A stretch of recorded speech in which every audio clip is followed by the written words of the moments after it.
हाँ तो नमस्कार जी, कैसे आप सब। उम्मीद है बढ़िया होंगे और एग्जाम की तैयारी आप कर रहे होंगे। डियर स्टूडेंट, जैसा कि आपको पता है कि Jharkhand academic council JAC board द्वारा क्लास 10 एसएसटी सोशल साइंस की जो परीक्षा है वो 20 मार्च को आयोजित की जाएगी और 20 मार्च को परीक्षा को लेकर हम लोग आज के इस वीडियो में महत्वपूर्ण ऑब्जेक्टिव प्रश्नों को देखेंगे। डियर स्टूडेंट, ये हमारा पहला लेक्चर होगा। हम टोटल 200 ऑब्जेक्टिव प्रश्नों को देखेंगे, जिसमें ये हमारा पहला लेक्चर है। इसमें हम लगभग 40 से लेकर 80 प्रश्नों को देखेंगे। तो एक एक कर प्रश्नों को देखिएगा और समझने की कोशिश कीजिएगा, क्योंकि जो प्रश्न कोडरमा जिला के द्वारा जारी किया गया है बहुत ज़्यादा इंपॉर्टेंट है और उनको करना आपके लिए बहुत ज़्यादा इंपॉर्टेंट है।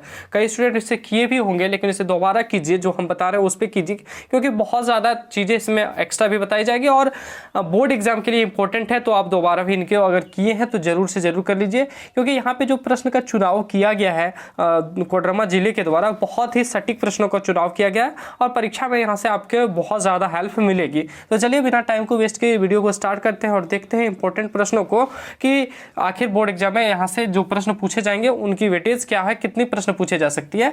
तो 200 प्रश्न यहाँ से हैं आपके। लगभग अगर इससे प्रश्न पूछे जाते हैं तो लगभग सारे सवाल आपके यहाँ से पूछे जा सकते हैं, क्योंकि इंपॉर्टेंट है और लगभग सारे सवाल जो यहाँ पे दिए गए हैं वो प्रीवियस ईयर के जैसा ही है, पूछा गया प्रश्न को जैसा है। जैक बोर्ड जिस तरह से प्रश्न पूछती है उनका जो लेवल है उसी लेवल को ध्यान में रख के दिया गया है। तो चलिए बिना टाइम को वेस्ट के शुरू करते हैं, देखते हैं पहला क्वेश्चन। लेकिन उससे पहले छोटा सा रिक्वेस्ट करूंगा, चैनल पर नए चैनल को सब्सक्राइब नहीं किए तो सब्सक्राइब कर नोटिफिकेशन बेल को जरूर प्रेस कर लीजिएगा, क्योंकि ऐसे और भी वीडियो आपको हमेशा मिलती रहेगी। तो सबसे पहला क्वेश्चन है, जब फ्रांस छींकता है तो बाकी यूरोप को सर्दी जुकाम हो जाता है। लिखा गया जी, जब फ्रांस छींकता है तो बाकी यूरोप को सर्दी जुकाम हो जाता है। यह कथन किसका या किसने कहा? तो मेटरनिख ने कहा था, याद रखिएगा।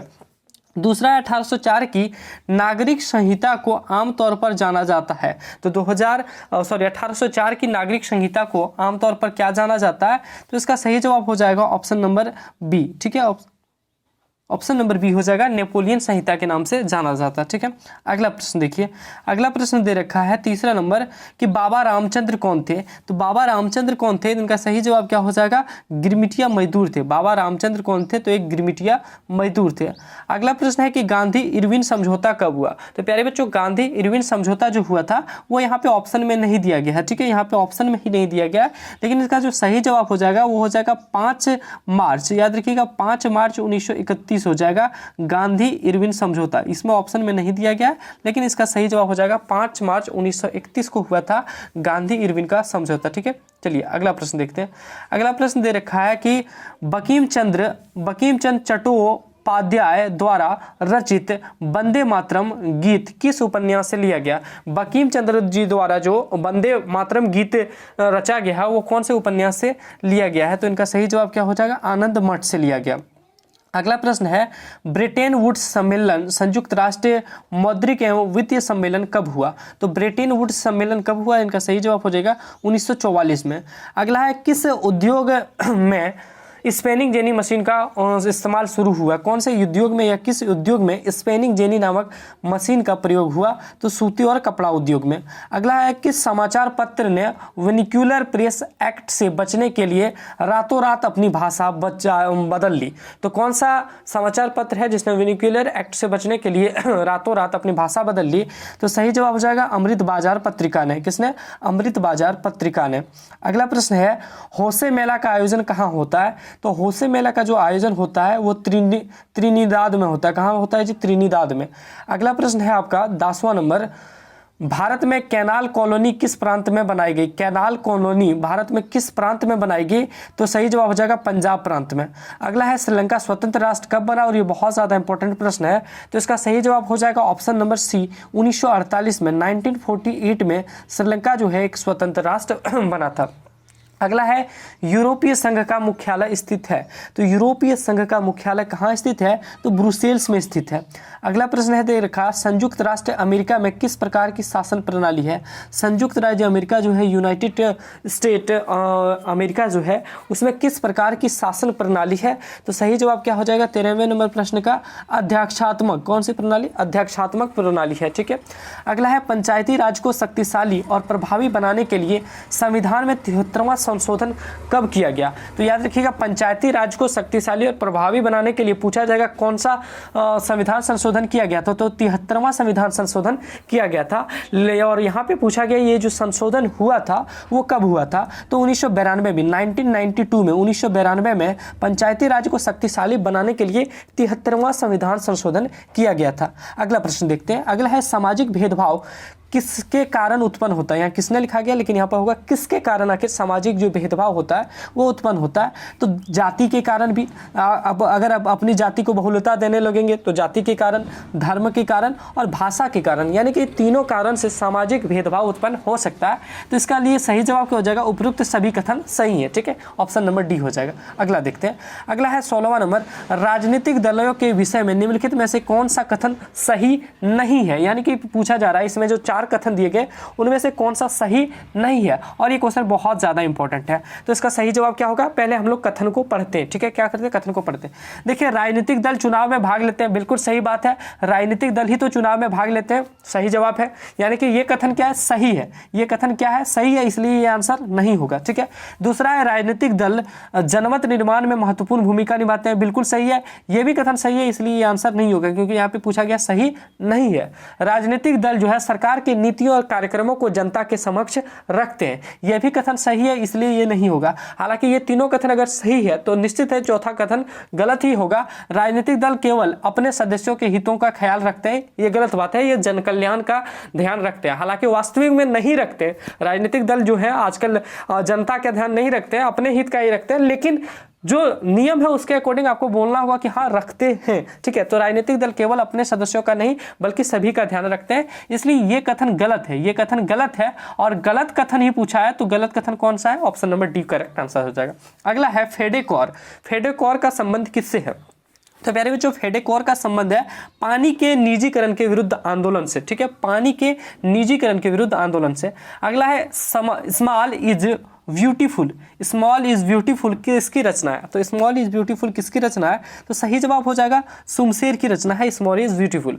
अगला है प्रोजेक्ट टाइगर कब आरंभ किया गया? बहुत ज्यादा इंपॉर्टेंट है, प्रोजेक्ट टाइगर कब आरंभ किया गया ये क्वेश्चन तो बहुत ज्यादा इंपॉर्टेंट है। 1973 1973 हो जाएगा इसका सही जवाब। प्रोजेक्ट टाइगर का जो आरंभ किया गया था वो 1973 में किया गया था। ठीक है, बहुत ज्यादा इंपॉर्टेंट क्वेश्चन है। ये भी बहुत ज्यादा इंपॉर्टेंट है कि निम्न में से कौन जल दुर्लभता का कारण है, यानी कि पानी की कमी का इनमें से कौन सा कारण है? तो सही जवाब क्या हो जाएगा जी? असमान वर्षा वितरण, यानी कि जो जल वर्षा होती है उसका वितरण समान नहीं हो पाता है, कहीं बहुत ज्यादा वर्षा हो जाती है, कहीं बहुत कम वर्षा होती है, तो ये भी एक जल दुर्लभता का कारण है। तीव्र औद्योगिकरण, यानी कि बहुत ज्यादा उद्योग जो है बहुत ज्यादा फास्ट से बढ़ रहे हैं, तो पानी की जरूरत बढ़ रही है, तो तीव्र औद्योगिकरण भी इसका सही जवाब हो जाएगा।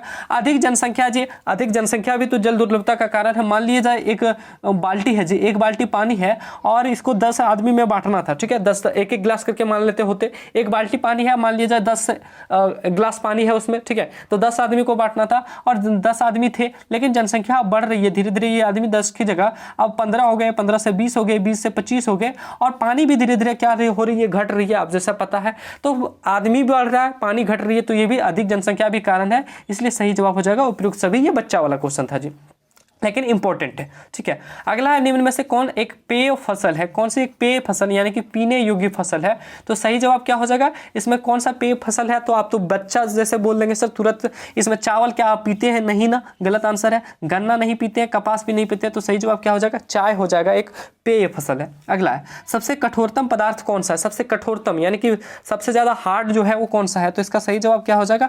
हीरा जी, हीरा सबसे हार्ड है। अगला है जमशेदपुर में स्थित निजी क्षेत्र का लोहा इस्पात उद्योग। जमशेदपुर में स्थित निजी क्षेत्र का लोहा इस्पात उद्योग का क्या नाम है? तो ये क्वेश्चन पूछा जा रहा है। तो टिस्को जी, क्या नाम है? टिस्को, TISCO। टिस्को का फुल फॉर्म क्या होता है? Tata steel and iron company, ऐसा होता है। ठीक है, अगला प्रश्न है भारतीय रेल परिवहन को कितने क्षेत्रों में बांटा गया? भारतीय रेल परिवहन को कितने क्षेत्रों में बांटा गया? तो सही जवाब हो जाएगा 16 क्षेत्र में, 16 जोन्स में बांटे गए, इसे जोन बोलते हैं। ठीक है, 16 जोन में इसे बांटे गए।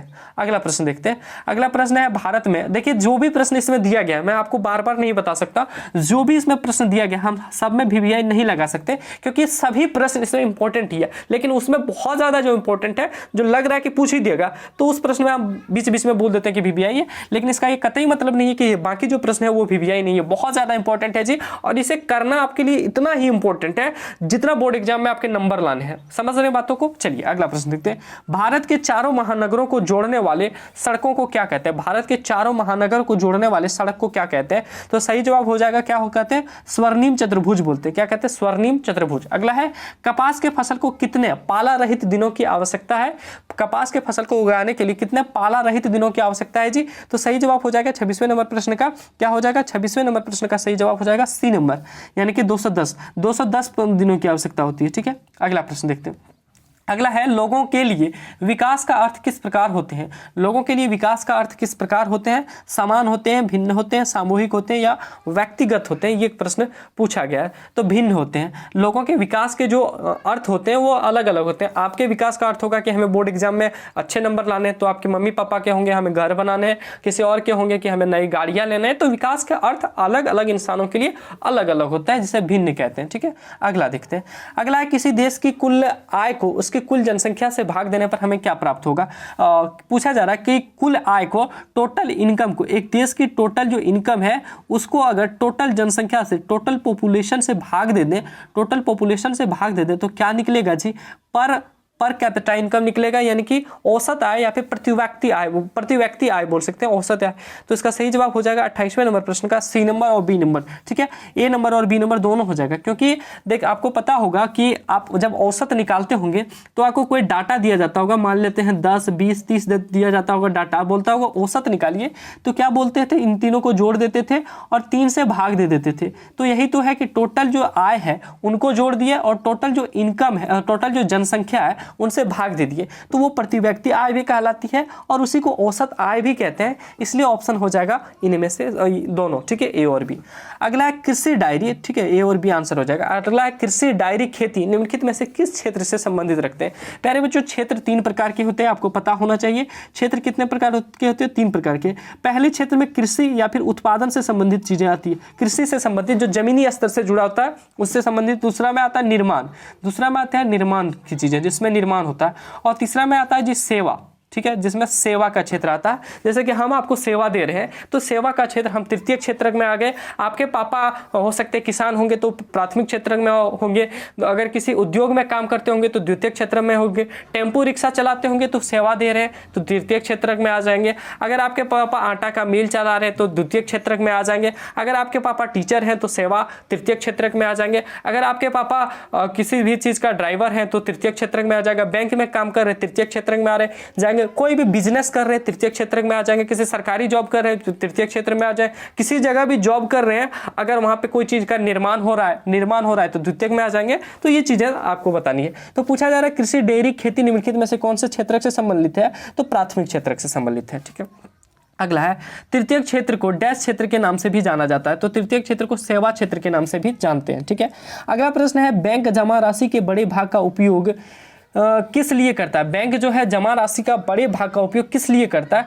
तो सही जवाब क्या हो जाएगा? 31 नंबर प्रश्न का सही जवाब क्या हो जाएगा प्यारे बच्चों? ए नंबर हो जाएगा, ऋण देने के लिए। बैंक में जो आप पैसा जमा करते हैं वो जमा तो रहता है, लेकिन देखते होंगे कभी कभी बैंक जाते होंगे, बोलता है तो पैसे नहीं है, तो हमारा पैसा कहाँ चल गया? तो ऋण दे देता है, लेकिन आपको पैसा मिलेगा। विनिमय का माध्यम किसे कहा जाता है? विनिमय का जो माध्यम है उसे किसे कहा जाता है, ये पूछा जा रहा है। तो प्यारे बच्चों, विनिमय के माध्यम को मुद्रा कहते हैं। ठीक है, अगला प्रश्न है, विश्व व्यापार संगठन WTO की स्थापना कब हुई? तो ये प्रश्न हमने पहले भी आपको कराया था। विश्व व्यापार संगठन की स्थापना कब की गई? तो प्यारे बच्चों, इनका जो सही जवाब हो जाएगा कौन सा प्रश्न का? 33वें नंबर का, वो हो जाएगा 1995। 1995 में विश्व व्यापार संगठन WTO की स्थापना की गई। हालांकि ऑप्शन में इनका नहीं दिया गया है, इसका सही जवाब हो जाएगा 1995। अगला प्रश्न है, विश्व व्यापार संगठन का मुख्यालय कहाँ है? WTO का मुख्यालय कहाँ है? तो जेनेवा में होगा, 34 का सी नंबर। अगला है, उपभोक्ता आंदोलन का उदय कब हुआ? उपभोक्ता आंदोलन का उदय कब हुआ? तो सही जवाब हो जाएगा, उपभोक्ता आंदोलन 1960 में होता है। 1960 में उपभोक्ता आंदोलन की शुरुआत हुई थी। अगला है, उपभोक्ता संरक्षण अधिनियम COPRA। ठीक है, उपभोक्ता संरक्षण अधिनियम कब पारित हुआ? तो उपभोक्ता संरक्षण अधिनियम कब पारित हुआ, यह प्रश्न पूछा जा रहा है। सही जवाब क्या हो जाएगा? 24 दिसंबर 1986 में।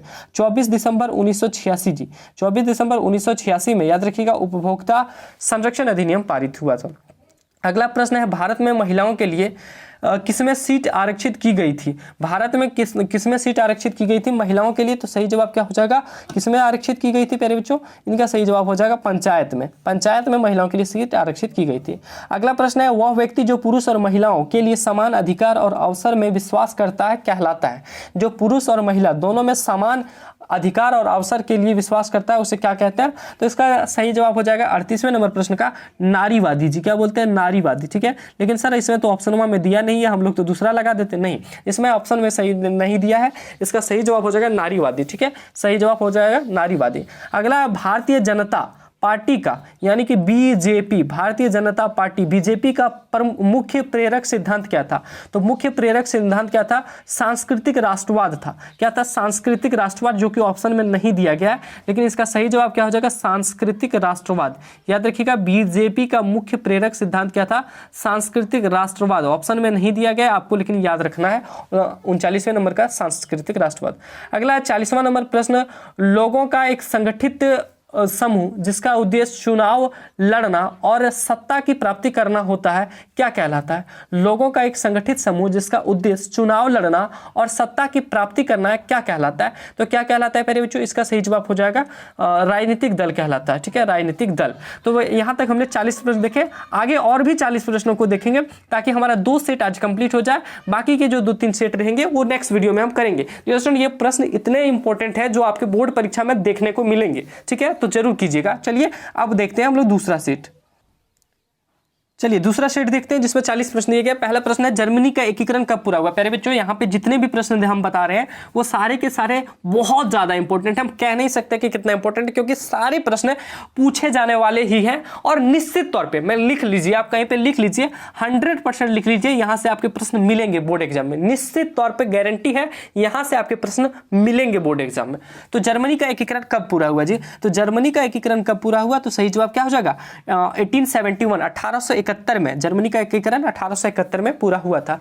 अगला, प्रसिद्ध पुस्तक हिंद स्वराज की रचना किसने की? तो हिंद स्वराज की किसने की? तो गांधी जी ने की थी। किसने? महात्मा गांधी जी ने। अगला प्रश्न है, पूना पैक्ट कब पारित हुआ? पूना पैक्ट कब पारित हुआ? ये सारे प्रश्न इंपॉर्टेंट है।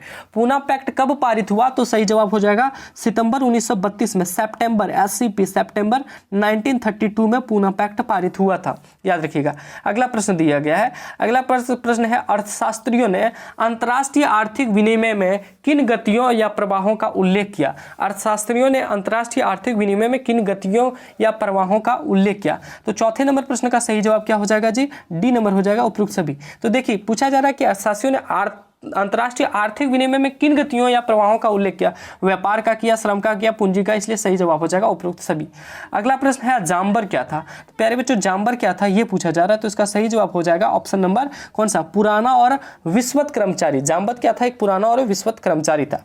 अगला, भारत में पहला कपड़ा मिल कब और कहां लगा? तो पहला कपड़ा मिल कब और कहां लगा जी, ये पूछा जा रहा है। तो बंबई में लगा था, बंबई में लगा था और 1854 में लगा था। ठीक है, बंबई में लगा था और 1854 में लगा था। अगला प्रश्न दे रखा है कि वुड ब्लॉक की छपाई की तकनीक सबसे पहले कहां विकसित हुई? तो वुड ब्लॉक छपाई की तकनीक सबसे पहले कहां विकसित हुई? तो सही जवाब हो जाएगा चीन में विकसित हुई। अगला प्रश्न है, कॉर्न लॉ या फिर कभी कभी कॉर्न लॉ भी लिखा रहेगा, कॉर्न लॉ या फिर कॉर्न लॉ किस देश में पारित हुआ? तो सही जवाब हो जाएगा 8वें नंबर प्रश्न का कौन सा? ब्रिटेन में। ब्रिटेन में पारित हुआ। लौह एवं रक्त नीति का प्रतिपादन किसने किया? लौह एवं रक्त नीति का प्रतिपादन किसने किया? तो बिस्मार्क जी ने किया था, ऑप्शन नंबर सी हो जाएगा। अगला, भारत में आर्थिक महामंदी का सबसे बुरा प्रभाव किस क्षेत्र में पड़ा? आर्थिक महामंदी का सबसे बुरा प्रभाव किस क्षेत्र में पड़ा? तो कृषि के क्षेत्र में पड़ा। किस क्षेत्र में? कृषि के क्षेत्र में पड़ा। अगला प्रश्न देखते हैं। अगला प्रश्न है, श्रीलंका में किस समुदाय ने प्रमुख बनाए रखने का प्रयास किया? किस समुदाय ने प्रमुख बनाए रखने का प्रयास किया? तो सही जवाब हो जाएगा कौन से? तो सिंहली समुदाय ने।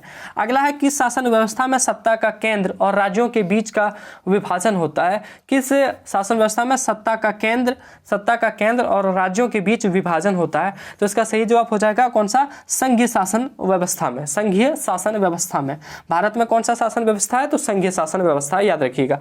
13वां नंबर प्रश्न दे रखा है कि संविधान के किस अनुच्छेद के अंतर्गत संविधान के किस क्षेत्र के अंतर्गत अपृश्यता को निषेध किया गया है? तो किस संविधान के अंतर्गत अपृश्यता को निषेध किया गया? तो सही जवाब हो जाएगा 13वें नंबर का कौन सा जी? अनुच्छेद नंबर 17 में। ठीक है, याद रखिएगा।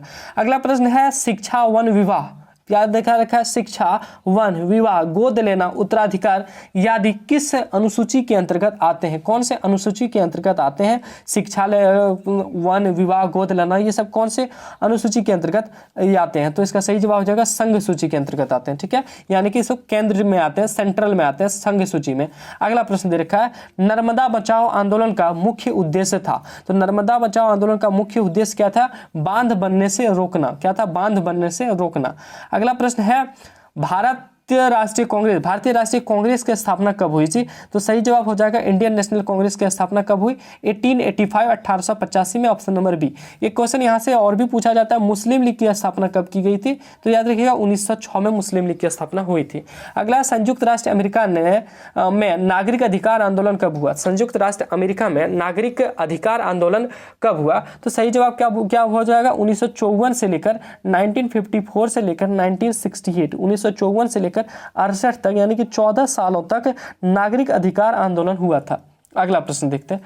अगला प्रश्न है कि संविधान की किस अनुसूची में भाषा का वर्णन है? आपको पता है कि भारत में कुल 22 भाषाएं, ये भी क्वेश्चन पूछा जाएगा। ठीक है, भारत में कुल कितने भाषाओं को मुख्यतः दर्जा दिया गया है? तो 22 भाषा में दिया गया है, जिसमें है कौन सा भाषा है जिसमें कश्मीरी, सिंधी, पंजाबी, हिंदी, बंगाली, असमी, उड़िया, ये सब दिया गया है। ठीक है, तो पूछा गया है कि संविधान की किस अनुसूची में भाषा का वर्णन किया गया है? तो ये पूछा गया, तो इसका सही जवाब हो जाएगा 8वीं अनुसूची में। 8वीं अनुसूची में भाषा का वर्णन किया गया और 22 भाषाओं को दर्जा दिया गया। कितना? 22 भाषाओं को। अगला, पंचायतों में महिलाओं के लिए कितना प्रतिशत पर आरक्षण प्रावधान है? आपने पहले ही देखा कि पंचायतों में महिलाओं के लिए आरक्षण है, लेकिन अब पूछा जा रहा है कितने प्रतिशत? आखिर आरक्षण तो है, तो कितने प्रतिशत आरक्षण है? तो 33%। याद रखिएगा 33% महिलाओं के लिए आरक्षण है। अगला, विश्व में सबसे अच्छी शासन व्यवस्था कौन सी मानी जाती है? तो सबसे अच्छी शासन व्यवस्था कौन सी मानी जाती है? लोकतांत्रिक। अपने प्यारे देश भारत में जो है लोकतांत्रिक शासन व्यवस्था है, और इसी को सबसे क्या माना जाता है? बेस्ट माना जाता है। अगला प्रश्न है 21वां नंबर, 21वां, इनमें से कौन सी राज्य में काली मृदा पाई जाती है? काली मृदा कौन सी राज्य में पाई जाती है? तो प्यारे बच्चों, इसका सही जवाब हो जाएगा गुजरात में। कौन सा? गुजरात में काली मृदा पाई जाती है। अगला, कॉर्बेट राष्ट्रीय उद्यान किस राज्य में है? कॉर्बेट राष्ट्रीय उद्यान कौन से राज्य में है? तो छत्तीसगढ़ में है। कौन से राज्य में? छत्तीसगढ़ में, याद रखिएगा। अगला, सरदार सरोवर बांध गुजरात के किस नदी पर बनाया गया? तो सरदार सरोवर बांध गुजरात की किस नदी पर बनाया गया है? नर्मदा नदी पर बनाया गया। याद रखिएगा, सरदार सरोवर बांध गुजरात के नर्मदा नदी पर बनाया गया। अगला, इनमें से कौन सा सुनहरा रेशा कहा जाता है? सुनहरा रेशा कौन सा कहा जाता है जी? तो सुनहरा रेशा जूट को कहते हैं। जूट को हम लोग क्या कहते हैं? सुनहरा रेशा। अगला पूछा, झारखंड में कोडरमा किस खनिज के लिए प्रसिद्ध है? तो कोडरमा जो किस खनिज के लिए? तो अभ्रक के लिए प्रसिद्ध है जी। याद रखिएगा, झारखंड में स्थित कोडरमा किस खनिज के लिए प्रसिद्ध है? अभ्रक के लिए। बोर्ड एग्जाम में क्वेश्चन ऐसा पूछा जाएगा, झारखंड में कौन सा राज्य अभ्रक के लिए अग्रणी उत्पादक है? तो याद रखिएगा कोडरमा। ठीक है, अगला, निम्न में से कौन सी एजेंसी सार्वजनिक क्षेत्र में स्टील के बाजार में उपलब्ध कराती है? सार्वजनिक क्षेत्र में स्टील के बाजार में उपलब्ध कराती है। तो इसका सही जवाब हो जाएगा 26वें नंबर प्रश्न का कौन सा हो जाएगा जी? 26वें नंबर का हो जाएगा सेल, SAIL। ठीक है, SAIL जो है स्टील के बाजार में उपलब्ध कराती है। अगला, भारत की समुद्री तट की लंबाई कितनी है? भारत का जो समुद्री तट है, आपका प्यारा देश जो भारत है, हमारा और आपका जी, आपका जो प्यारा भारत देश है, ये कुछ इस प्रकार से है, थोड़ा सा बना देते हैं, इस तरह से कुछ है। तो यहाँ पे जो आपका समुद्री क्षेत्र लगता है, इधर जो समुद्री क्षेत्र लगता है, वो पूछा जा रहा है उसकी टोटल जो लंबाई है वो कितनी है? तो याद रखिएगा 7516 किलोमीटर। 7516 किलोमीटर जी। कितना? 7516 किलोमीटर इसकी टोटल लंबाई है। आपको कभी कभी 7515 भी दिख जाएगा। अगर ऑप्शन में 7516 दिया हो ठीक है, अगर 15 भी दिया हो तो इसको भी लगा दीजिएगा। तो याद रखिएगा 7516 किलोमीटर जो है एक्चुअल लंबाई है भारत के समुद्री तट की। अगला, भारत की पहली रेलगाड़ी कब चली? ट्रेन जो चलता है ना, जो वही पूछा सबसे पहले कब चली थी? तो सही जवाब हो जाएगा 1953, 1953 में। ठीक है, 1953 में। अगला प्रश्न है, निम्न में से कौन सा परंपरागत ऊर्जा स्रोत का उदाहरण है? परंपरागत ऊर्जा स्रोत का उदाहरण कौन सा है? तो सही जवाब हो जाएगा इसका कौन सा जी? कोयला। कोयला जो है परंपरागत ऊर्जा स्रोत का उदाहरण है। अगला प्रश्न है, 1992 में पृथ्वी सम्मेलन किस देश में आयोजित किया गया था? पृथ्वी सम्मेलन किस देश में आयोजित किया गया था? यह पूछा जाएगा कि पृथ्वी सम्मेलन कब आयोजित किया गया था। तो याद रखिएगा 1992 में, 1992 में पृथ्वी सम्मेलन आयोजित किया गया था। और किस देश में आयोजित किया गया था अगर ये पूछा जाए तो याद रखिए रखिएगा कौन से देश में, ब्राजील में आयोजित किया गया था। ठीक है, अगला प्रश्न है कि देशों के विकास की तुलना करने का सबसे महत्वपूर्ण आधार क्या है। किसी भी देश का विकास की तुलना करना कि कितना ये देश विकसित है, तो इसका सबसे अच्छा कौन सा साधन है या कौन सा आधार है, तो औसत आय। औसत आय, और कभी कभी आपको यहाँ पे प्रति व्यक्ति आय भी रहेगा, तो याद रखिएगा औसत और प्रति व्यक्ति आय जो रहे उसी को लगा देना। औसत आय को डैश रूप माना जाता है। औसत आय को क्या माना जाता है, देखिए क्वेश्चन जो हम बोल रहे थे वही पूछ दिया, प्रति व्यक्ति आय रूप माना जाता है। अगला, सेवा क्षेत्र में किस तरह की गतिविधियां आती है, तो हमने आपको बताया था जी। अब यहां से हम ऑप्शन सेलेक्ट करते हैं। देखिए कृषि, डेयरी तक, वानिकी, कृषि सर आ गया तो ये तो पहला में आ जाएगा, बिल्कुल सही बात। चीनी, गुड़, यहाँ पे चीन दे देखा है लेकिन चीनी होगा। चीन, गुड़ और ईंट बनाना, तो कोई भी चीज़ बनाना या फिर निर्माण करना दूसरा में आ जाएगा। परिवहन, संचार और बैंकिंग, हमने आपको बताया कि आपके पापा रिक्शा चलाते हैं, टैक्सी चलाते हैं, कोई भी चीज़ चलाते हैं, यानी कि परिवहन का काम करते हैं, तो वो कौन सा आ जाएगा, तीसरे में आ जाएगा। संचार, कोई भी चीज़ का कम्युनिकेट होता है, जैसे आप कॉल पर बात करते हैं, व्हाट्सएप पे चैट करते हैं, तो संचार में आ गया, ये भी तृतीय क्षेत्र में आ जाएगा। बैंकिंग, हमने बताया कि आपके पापा अगर बैंक में काम करते हैं तो बैंकिंग क्षेत्र में तीसरे में आ जाता है, तो ये तीसरा हो जाएगा सेवा का क्षेत्र, और सेवा का क्षेत्र को हम लोग तीसरा क्षेत्र बोलते हैं। अगला है जीवन बीमा की गतिविधि है। जीवन बीमा की गतिविधि पूछा जा रहा है, तो इसका सही जवाब क्या हो जाएगा, जीवन बीमा की गतिविधि है तृतीय क्षेत्र में। बीमा कराना, ये तो कहीं ना कहीं आपके को ऑफिशियली वर्क हो गया, बिजनेस वर्क हो गया, तो तृतीयक में। अगला, वर्तमान में कागज के पैसे के अलावा किस रूप में धन का उपयोग बढ़ता जा रहा है, तो कागज के पैसे के अलावा वर्तमान में पूछा जा रहा है, तो कौन सा पैसा, वस्तु के पैसे नहीं जी, वस्तु के पैसे नहीं होगा। कौन सा, धातु के पैसे नहीं, प्लास्टिक मनी नहीं, digital money. Digital money, online जो ट्रांजैक्शन हो जा रहा है, तो वही अब उसका उपयोग बढ़ता जा रहा है। धन का आधुनिक रूप क्या है, धन का जी आधुनिक रूप क्या है, ये पूछा जा रहा है। तो धन का आधुनिक रूप क्या है, तो सिक्के भी है और नोट भी है, प्लास्टिक मनी भी है, डिमांड डिपॉजिट भी है। डिमांड डिपॉजिट बैंक में जो होता है, डिमांड डिपॉजिट विड्रॉ, ये भी धन का आधुनिक रूप है, तो इसलिए सही जवाब हो जाएगा उपयुक्त सभी। अगला है बहुराष्ट्रीय कंपनियों का। बहुराष्ट्रीय कंपनियों का क्या आकर्षित करती है, बहुराष्ट्रीय कंपनियों को क्या आकर्षित करती है, तो सही जवाब हो जाएगा इसका सस्ता श्रम और उत्पाद के लिए तैयार माल, तो ऑप्शन नंबर सी हो जाएगा इसका सही। प्यारे बच्चों, जिस भी ऑप्शन में उपरोक्त सभी हो, याद रखिएगा जिसमें उपरोक्त सभी हो, 99.9% चांस होगा कि ऑप्शन उपरोक्त सभी ही होगा। लेकिन कुछ क्वेश्चन ऐसे भी होते हैं जिनमें नहीं होता है, लेकिन अगर आपको नहीं आता है तो आप लगा के आ सकते हैं। ठीक है, चलिए अगला प्रश्न है, निम्नलिखित में से कौन सार्वजनिक मरम्मत सेवाओं के अंतर्गत आते हैं। सार्वजनिक मरम्मत सेवाओं के अंतर्गत कौन सा आ रहा है, ये पूछा जा रहा है, तो सही जवाब क्या हो जाएगा, जो मोबाइल मरम्मत सेवाएं जो आते हैं सार्वजनिक में आते हैं। ठीक है, अगला है सूचना का अधिकार अधिनियम कब पारित हुआ। सूचना का अधिकार अधिनियम कब पारित हुआ, राइट टू इंफॉर्मेशन, RTI। ठीक है, राइट टू इंफॉर्मेशन का अधिनियम जो है वो कब पारित हुआ, तो 2005 में, याद रखिएगा 2005 में राइट टू इंफॉर्मेशन पारित हुआ। बहुत ज्यादा इंपॉर्टेंट क्वेश्चन। अगला, RBI के निर्देशानुसार बैंक को अपने पास कुल जमा राशि का कितना प्रतिशत नगद रखना पड़ता है। यानी कि पूछा जा रहा है, जो आपका बैंक है, मान लेते हैं एक बैंक है जी, और बैंक में टोटल इनकम कितना, मान लेते हैं एक बैंक है, बैंक के पास हमने जमा किया कितना, 100 रुपया। तो पूछा जा रहा है बैंक कोई 100 जमा किए, कोई आदमी जाके 200 जमा किया, कोई आदमी जाके 500 जमा कर दिया, तो पूछा जा रहा है, और कोई आदमी जाके जमा कर दिया कितना जी, 200 जमा कर दिया। तो पूछा जा रहा है कि टोटल जो उनका जमा राशि है, टोटल कितना होगा, 2 1 3 2 5 और 5, 1000 इसका टोटल जमा राशि हो गया। तो पूछा जा रहा है उनका कितना प्रतिशत बैंक को नगद अपने पास रखना पड़ता है, तो कितना प्रतिशत जी, 15%। यानी कि अगर 1000 जमा किया है तो निश्चित 150 रुपया हमेशा बैंक को अपने पास रखना पड़ेगा, क्योंकि कभी भी उसकी जरूरत लग सकती है। प्यारे बच्चों, ये थे आपके 2 सेट जिसमें 80 प्रश्नों को देखें, और ये 80 प्रश्न आप एक बार और देख लीजिएगा, क्योंकि मैं बता रहा हूं ना, आपके बोर्ड परीक्षा में यहां से सवाल दिखेंगे, बहुत सारे सवाल दिखेंगे। 40 में से अगर आप, हमने 200 प्रश्न कराए हैं, 200 में से आप 200 प्रश्न अगर कर लेते हैं तो 40 में से लगभग 20 से लेकर 30 प्रश्न तक, ज्यादा भी हो सकता है, लेकिन लगभग 15 20 30 सवाल आपके बोर्ड परीक्षा में आ ही जाएंगे यहीं से। प्यारे बच्चों, बिना टाइम को वेस्ट किए वीडियो को एंड करते हैं। उम्मीद है वीडियो अच्छी लगी होगी। वीडियो अच्छी लगी तो एक लाइक कीजिए, दोस्तों में शेयर करना नहीं भूलिएगा, और साथ ही और भी ऐसे ही वीडियो प्राप्त करने के लिए चैनल को सब्सक्राइब कर नोटिफिकेशन बेल को जरूर प्रेस कर लीजिएगा, क्योंकि क्योंकि यहाँ पे और भी ऐसे ही वीडियो आपके लिए लाते ही रहेंगे। और जैसे जब तक आपका एग्जाम नहीं होगा तब तक आपके साथ रहेंगे, बाद में भी रहेंगे, 11th में रहेंगे, फिर 12th में रहेंगे। टेंशन फ्री रहिए, जुड़े रहिए हमारे साथ। मिलते हैं अगले वीडियो में, तब तक के लिए एक छोटा सा रिक्वेस्ट, अगर आप व्हाट्सएप ग्रुप में ऐड होना चाहते हैं तो हमारे व्हाट्सएप नंबर 9835146164 पर मैसेज भेजिए, आपको व्हाट्सएप ग्रुप का लिंक मिल जाएगा। मिलते हैं अगले वीडियो में, तब तक के लिए टाटा बाय बाय, जय हिंद।